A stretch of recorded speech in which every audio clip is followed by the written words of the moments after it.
бір адамды күпірлікте айыптау шариғатта такфир терминімен білдіріледі. Өкінішке орай, бұл әрекет қазіргі таңда мұсылман ортада кең таралып кетті. Мұсылман басқа діндегіні қойып, мұсылманды күпірлікте айыптап, діннен оңай шығара салатын болды.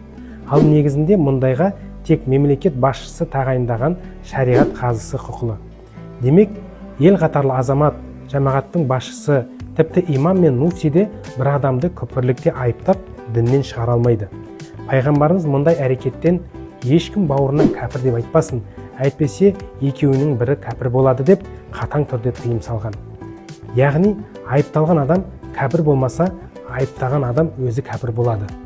Сол үшін ғалымдарымыз да такфир таңдаулылар ғана алдында тоқтап, аман қалып, көптеген адамдар сүрінген қауіпті есік деп ескерткен. Сол себепті авам халық мұндай әрекеттен аулақ болуы тиіс.